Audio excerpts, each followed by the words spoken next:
What's going on, Wolfpack? This is Sergeant Myers from the 311 Training Shop. This is another video on chunk training. This video is going to show you how to load a lead into AFRISS. So we're in AFRISS, and the first thing you want to do is you want to click on the eyeglass. And then you want to, this is going to bring up the database. It's important to put as much information as you have in here, because what this is going to do is this is going to, as you put this information in, you're going to search and it's going to see if there's any other people that's ever been AFRISS before. That's important to know, because sometimes if you look at one, you could, one's history, you can see that maybe they're disqualified, or maybe they're already working with another recruiter. So you don't want to have a duplicate lead. So I'm going to go ahead and put in a false name here. So let's go ahead and put, let's see here. Let's do Sophia Bird. So her first name is going to be Sophia. Last name is going to be Bird. And then I don't have a social security number yet, so let's go ahead and leave that blank. And for a phone number, let's put 555-555-1234. I know, very convenient. All right, so I know that from talking to Sophia that she is from Pennsylvania. So what you want to do is you click on this, and I always press the state letter on the keyboard, so I press P twice. It brought Pennsylvania. All right, and then so I'm going to go ahead and do a search. It's going to should show nobody there. So let's see. Let me put my pen in again. All right, so it's showing that there's no leads that match that. If it was, you see a big long list or the names here, and you can right-click those, and you could read the AFRISS comments. All right, so I'm gonna click OK. I'm gonna create new lead. All right, and I'm gonna select desk, EA Recruiter, OK.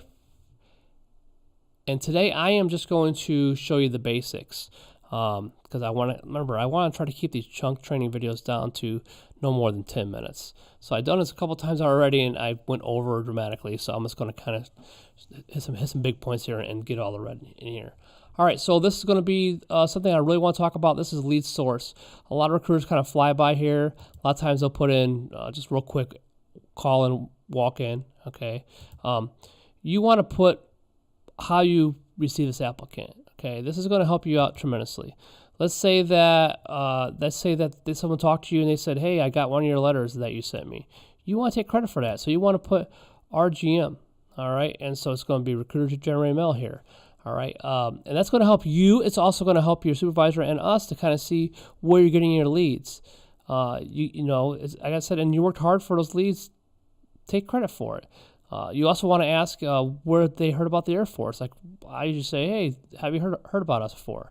Let's say they said, "Hey, I read a magazine last week. I saw an ad. It's pretty cool." So you click magazine. That's good for the Air Force to know, because we spend a lot of money in advertising, and we want to know how to direct the advertising. All right, so please do the right box for this. It takes a few seconds. Next one you want to do is program. There's two of them: non-prior service or prior service. Let's just say she's non-prior service. All right, we're going to go ahead and leave it, and anything you put it on that previous screen automatically populates in here, which is nice. And then so we're going to say, I know she's a female, and I'm assuming at this point that she preferred gender is a female. I'll ask her when we're one-on-one. And for this one, for birth date, so if you look here, when you hover over one of these boxes, it'll give you what you're supposed to put in there. Like for instance, this is year, month, day. All right, we all know the format dates are all, you know, either day, month, year, or year, month, day. So you could use the calendar, or usually I type it in. Let's say it's 1998, February 2nd. All right, then you press tab. That's going to show you the age right there, which is nice to have. Okay, so the address right here, just say 121 Main Street. And for city, since you can type it in, or the easier way to do it is if you have the zip code. Like for this one, I'm going to go ahead and use the Williamsport. So 17702, and then tab. That's going to bring it all right there. See that Williamsport, and you click on that. Boom, it's right there. It makes life a lot easier.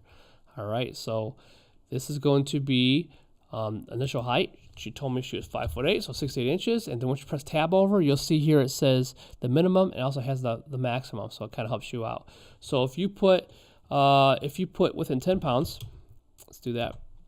it's going to turn yellow. That means, you make sure you talk to that person, make sure that they maintain that weight. They're kind of on the radar, if you will. If you're within 5 pounds, so if you do 175 for this one, it's going to turn red. That means that they have to drop some weight before they go process, all right? You want to make sure that just kind of help remind you. All right, so I'm going to go ahead and put 150 for her. And then for right here, obviously I usually put the valid license in there, wait till you get the information, so I just leave it blank until I actually see the source documents. And I usually put the comments down here, say, met Sophia. I met Sophia while at lunch. All right, this is just kind of a reminder, in case I don't talk to this person for a little bit, exactly what's going on with them, how I met them. I'm like, oh yeah, I remember meeting her at lunch. You gotta put the place in there, but I'm just going to try to make it time conserving.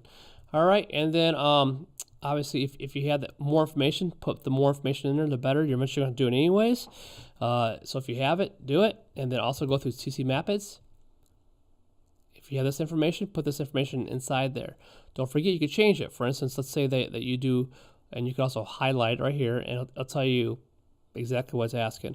So let's say when I'm talking to her, Sophia, she's telling me she has no criminal issues at all ever. And then once we talk one-on-one in the office, she's like, oh, well, I'm not sure if this counts. This might be it. I need to change it. You can always change it. So these aren't locked in once you do it.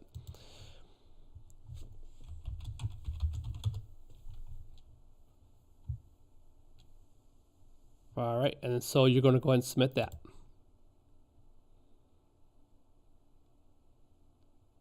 And it's going to be in there.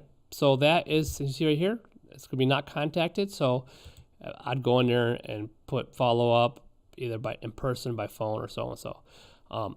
So that is a quick tutorial on how to add a lead into AFRISS. As always, if you ever have any kind of questions or you need help with anything, please contact us at the 311th Training Shop. We'll be glad to help you out. Have a great day.